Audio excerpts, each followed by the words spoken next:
Hello, we've made it to day 3 of our Simply Autumn Art series, and we're going to be painting an oak leaf today. And while I like the final result of the painting, you will see if you watch the video that I went on a little trip on the struggle bus to get to this point. And if you don't know this about me, I leave my mistakes in the video because inevitably we all do things we don't mean to do and we think we've ruined the painting, but I just like to leave mine in there and show you most of them are fixable. So let me just show you oak leaves. I love them because they're not symmetrical, and that means we can just be as wonky as we want. We can be wonky even with a symmetrical leaf, but we are just going to have fun with that. Now these are crunchy leaves because I picked them up on a walk a few days ago. But if you want to pick up a freshly fallen leaf and come home and you can trace around it and make your life easier, you will see I didn't do any sketching ahead of time. And yeah, let's just get right into it and I'll show you how I did it. To start off with, I have mixed together some cadmium-free yellow and some permanent sap green to get a nice yellow-green color that I want to have as my base layer here. And you can see I'm not trying to draw either of these particular leaves. I'm just going in wonky, letting my brush kind of dance along the page there and just making some fun little shapes so that it will resemble an oak leaf when all is said and done. And now I've just got water on my brush. I'm speeding you through this because I'm literally just filling that shape with some water and allowing it to also touch the outline of the shape, which is bringing some color into it. And now I'm grabbing some of that color, and you can see when it's wet on the paper first and we add paint, it just kind of glides nicely. It spreads a little bit. I like that it doesn't leave harsh lines. Sometimes we want the harsh lines, but in this case, I don't. And so we're just going to go ahead and fill this shape in with our color. I'm doing the whole thing with this color to start off with. And I will tell you, I was in a very big hurry to paint this morning before work. And you will see, I just kind of messed up, and I messed up on the videoing and the focus and well, you'll just see, it's coming. Anyway, starting off just very simply, you can see, hopefully this is looking like an oak leaf shape. And while that is still wet, I am bringing in a mixture of burnt umber and burnt sienna.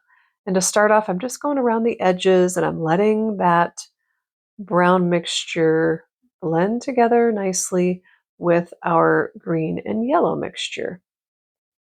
I guess maybe I'm trying to somewhat match the color of the smaller leaf that's on the table there. You know, it's a little early here in this part of the country for our leaves to be turning, so and I just didn't want to do green, so I'm going with kind of the brownish yellow, and you'll see I actually add a little bit of orange towards the end, which was not planned, but I just wanted it. But yeah, outlining it with our brown mixture and letting those colors blend nicely. One of our neighbors has a beautiful maple tree that is gorgeous in the fall, so I look forward to that every year. And keep in mind, you know, I've decided to use these kind of earthy tones today, much different than the first 2 days with the vibrant yellows and oranges and reds that we used. But you can do whatever you like for these colors. If you want to do that green leaf that's there on the table, that's great. You just make this your own and whatever you would like to do. Brighten it up, tone it down. It's totally your painting. So just have fun with it. That's one of the things that's fun about art is that the same idea can look completely different depending on the colors that you choose. And I've decided I want it even darker still, so just adding more of this brown mixture in there.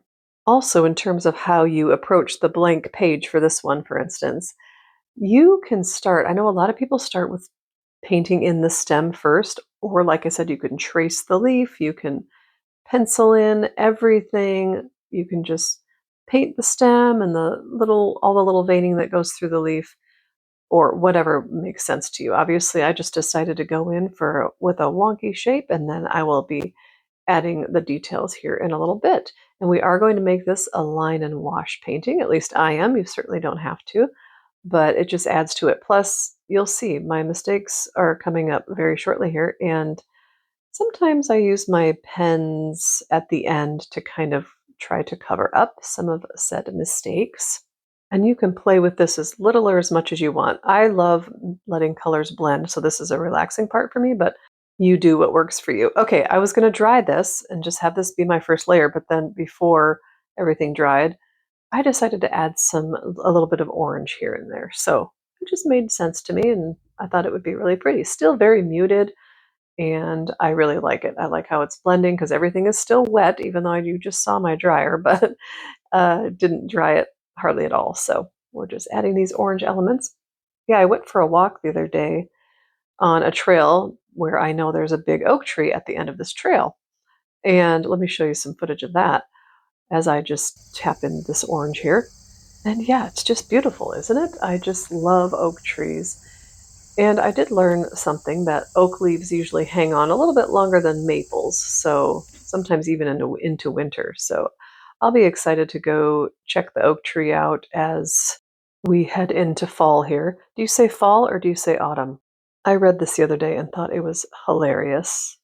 I kind of think this way about a lot of things we do in the United States, but that's just me. I love the United States, don't get me wrong, but I thought that was funny. Okay, completely drying, and now I've got some of the brown mixture on my brush, leaning more towards the burnt sienna rather than burnt umber. And I apologize right now for the focus. I'm telling you, I was in a big hurry and I had to keep stopping. I literally had like my Zoom meeting up, waiting for somebody to let me in. I was in the waiting room and I kept having to look back at my computer and be like, are we starting yet? Are we starting? And yeah, so here we are. And it's just going in and out of focus because I forgot to lock the focus as I turned my phone off and on. So I am going to speed you up through some of this. I'm going to just show you a little bit of how I'm doing the veining. It's blurry a little bit, but you can still see what's happening. And then I'll speed you up through it because I'm literally just like kind of going out from those leaf shapes and doing some little veining throughout. I can't even come up with words right now. But it's just the lack of focus is so distracting to me that I just decided to speed right through this because you can just add lines wherever you feel like it. So don't think you're missing out. If you are missing out, you can slow down the video, you can pause it, but otherwise just have fun and, add those lines in. Okay, there we go. I'm going to remove my clip now because I want to paint in a background. And for this, I'm bringing in a size 16 brush because it just holds more water. So I have just water on my brush. I'm going to add a little bit of aqua green from my Winsor Newton set, just so you can see a little bit of what I'm doing. But otherwise, I'm speeding you through because I'm literally just wetting the paper. But now we've slowed it back down to normal, and I've just got aqua green on my brush, and I'm tapping into the wet side of the page. And this is where I hop on the struggle bus. Oops, got some in the leaf. And I heard my husband out in the kitchen getting ready to go to work. And so I'm painting this knowing I only have a few minutes left to do it. And I just got distracted by myself. My fault. But yeah, so that was the first little thing where I dipped into the leaf with the blue, but that's okay. Just filling in the background here. And also got a little bit too much water down at the bottom, so I'll take care of that. But yeah, I wanted it to be nice and vibrant for the background, and so I just added some more of that aqua green to my brush. And I like how it's uneven. We just grab a dry-ish brush here and just mop that up a little bit, soak up some of that water so it doesn't bleed onto the next page. And with my smaller brush too, I'm going around the leaf. You can also just leave the white space around the leaf. I'm not sure why I felt the need because I kept making mistakes. But I felt the need evidently to go right up against the leaf.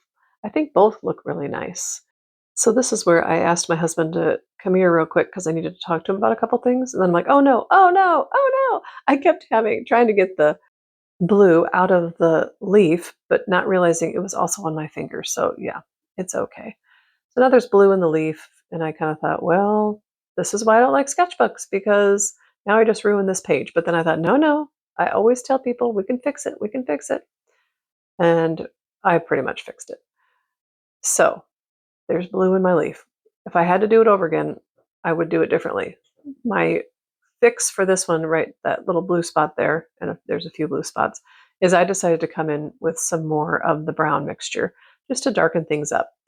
If I had to do it over again, that little blue spot, I probably would have just done some white gel pen over it and some black outline, that white portion, and just make it look like a hole in the leaf. But here I go. I just decided to try this, and I was also at this point going, well, now I've really ruined it, but I kept going. Don't give up. Oh my goodness. All the while thinking, my job is going to start soon. My job is weird. If you don't know what it is, it's kind of hard to explain. But anyway, I actually enjoy this color. So I'm kind of glad it happened because I like the darker brown when all is said and done. So, there's a silver lining, isn't there? I was telling my coworker that I got a painting done before work today, and she's like, "Oh, wow, that's amazing. Like, is that just a time for you to relax?" And I said, "Oh, I wish I could say this one was relaxing, but it was more like frantic. Got to get this done before work because it's just been a day. Let me just say, it has been a day, but a good day. The sun is shining. It's so chilly out. It's like 63 degrees for our high today. All my windows are open. I love it. I love this time of year. Now it's going to get hot again next week, but that's okay. Okay, just filling in. I started out by just filling in the outer portion with the brown. I do want to leave some light because I like in that kind of crunchy brown leaf to the side there on the table. I like how it's got kind of a yellow-green center to it. So yeah, but here I am trying to just cover up that blue spot even more. I'm telling you, you can fix your mistakes. I would say don't ever totally abandon a painting because sometimes you got to just step away. I didn't have time to step away, so I just kept going. And then I thought, how else can I do this? Oh, I will just start putting dots, how leaves have dots on them and as they get old and turn and all that stuff. So I just decided to do that. But had it not been for the blue spots that got into my leaf, this could have been done quite a while ago. So you can really make this a nice, quick project if you would like. And again, I think this would be beautiful if you're using single sheets of paper, beautiful put into a frame, into a little vignette in your kitchen or on your buffet in your dining room or whatever you have. Even on your bathroom counter, just add a little touch of fall here and there as it makes you happy. And again, sorry about the focus, but yeah, you know the story. It's all good. You can still see what's happening here. And I think it would also look nice. I added all those dots, but it would also have been nice to just splatter a bunch of brown at the end because that would add the dots to the leaf as well as the background. And I think that could look really pretty. I'm adding some more dots specifically where my blue spots were. Okay, everything is completely dry now, and I'm coming in with my Micron size 5 pen, and I am outlining everything. And you can see I just kind of scratch my way around the outline of this. And once I finish scratching my outline on this side, I will speed it up because we'll just be doing the same thing on the other side. And yeah, I love this. I love the look of line and wash. You can leave this step out. Again, you can be done a lot sooner than I am, but we'll just finish up with the scratching. That one little left side leaf got a little bit too pointy for me, so I came back and just tried to round it out, and I'm glad I did that. And there we have our oak leaf. Simple, soft colors on the leaf itself, and then our bold background that really just makes it stand out and brings everything to life. I hope that if you give this a try, you won't be in a rush like I was. I hope you get to take your time and enjoy painting yours. And if you enjoyed this, I would truly appreciate if you tapped that like button because it helps more than you know. And don't forget to subscribe and turn on your notifications so that you don't miss what's coming next. I will see you on Monday for day 4.